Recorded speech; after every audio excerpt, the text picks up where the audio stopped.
Hi everyone, hope you're doing well from wherever you're watching this channel, depending on your time zone.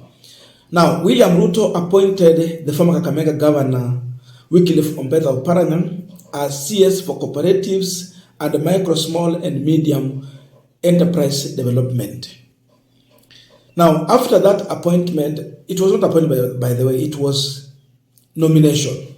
So after that nomination, the EACC wrote to the National Assembly asking them not to vet Oparanya for that position simply because there is a case they are investigating Oparanya on a corruption case. But this matter also was given to the Director of Public Prosecution, DPP. And somewhere on the way, DPP abandoned the case, citing lack of concrete evidence on that. So, definitely Oparanya was vetted, and now Oparanya goes to the record as CS for Cooperatives and Micro, Small and Medium Enterprise Development. So hizi hata akifutwa ataenda kwa record yeye ndio CS wa hiyo. Ako na bendera, ako na barua ya kazi. Hapo ndo tumefika. But all is not over for Oparanya. Still, Oparanya's cabinet appointment is under threat. It faces a court challenge over the alleged graft or scandal. Bado haya mambo yanaendelea in as much all this has happened. So Oparanya should be aware that the court petition is still here challenging his suitability for the CS position he is serving in as of now. Because the controversy here, it has to be sorted out, EACC and DPP. Because on one hand, we have Charlene saying that I have concrete evidence on this case.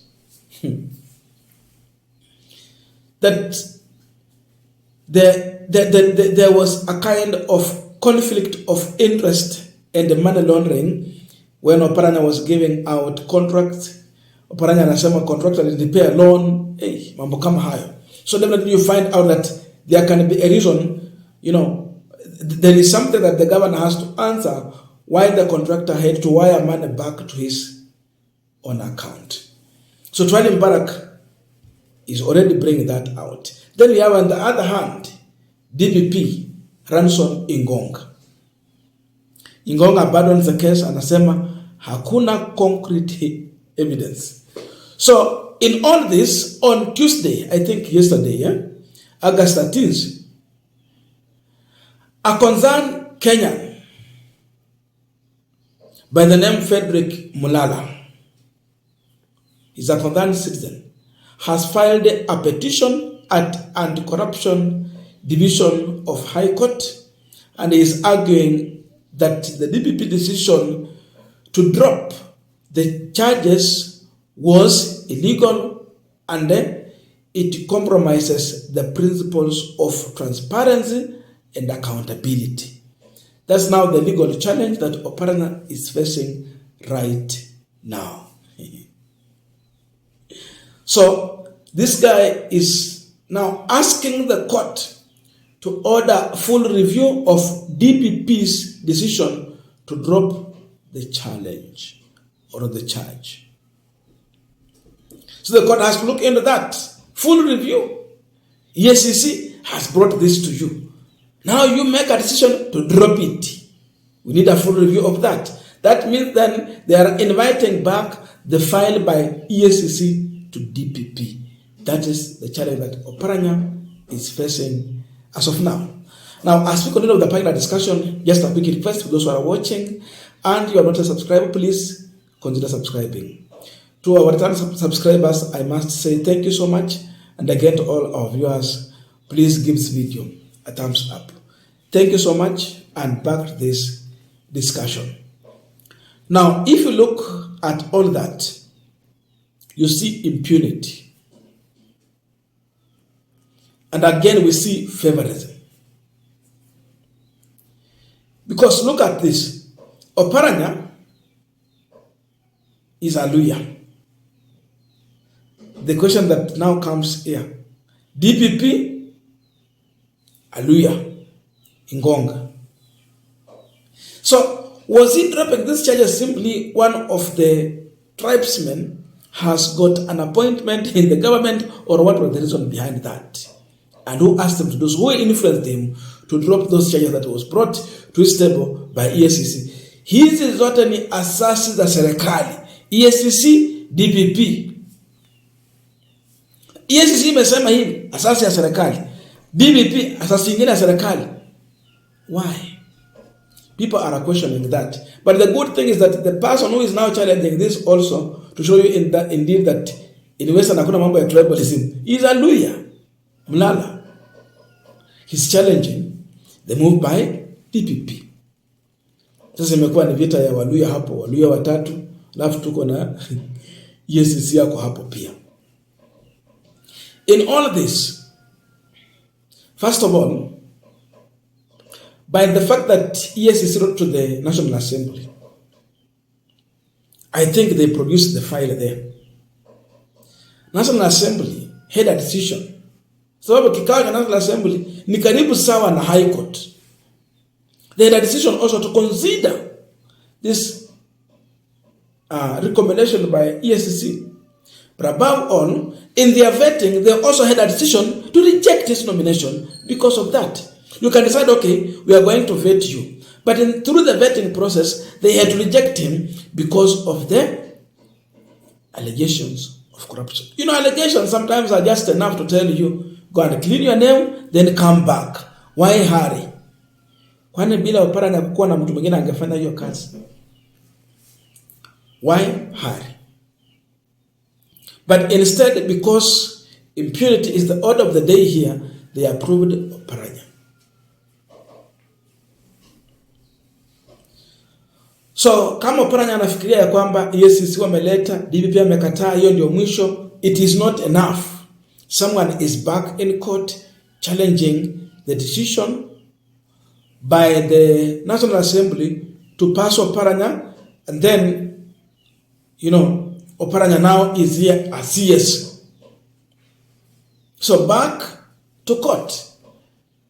A review of this file should be done. A decision by DPP should be taken into. Because his decision came at a time when Oparanya was being appointed CS. So was it influenced by the appointment by the president to Oparanya as a CS? Definitely, there can be such kind that president's appointment influenced the DPP decision. Yani yote tu ni serikali. Ruto ni serikali. EACC ni serikali. DPP ni serikali. Sasa EACC, they have stood their ground. They are very clear. But DPP compromised.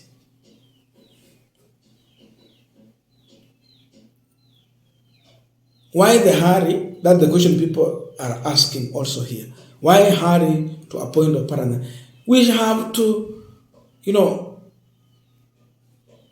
accept that as a country, we have to allow a change. Our system of governance imeharibiwa, imekuwa na matope mengi. Why can't we allow people when they have the case in court so that you go and finish that case, then also give time so that they can speed these cases, saying that when you appoint someone, comes there with clean hands. So Oparanya is a CS who will be appearing in a court, maybe directly or through his lawyers, then also needed an office to work. So look at that. Huko na kesi huku, nahitajika kwa office huku. Which is which? And where are you? Will he have enough time to serve people? And what about if they found him, guilty? Kutakuwaje? And what if the court finds that he has a case to answer? But because of impunity, Ruto has proved to us that indeed He can have corrupt people, people who have criminal cases, so criminals, serving in his cabinet and influencing the court decision, sometimes even through intimidations. So Oparanya, just like Mithika Linturi, who had 32 cases, he is going to serve. The case will be pushed, but impunity is going to win. When impunity wins, where do you leave the people? Because executive has proved to be everywhere and influencing everyone. No independence. This happened to Mefika, but Oparanya position has been challenged. So the court will have a chance to check into this matter, where they can recommend a review of the DPP's decision to drop the challenge also will be checked into. But above all, it is very easy to conclude that impunity is going to rule. I don't know your views, but let us meet in the comment section to continue with this discussion. Thank you so much, and see you in our next video.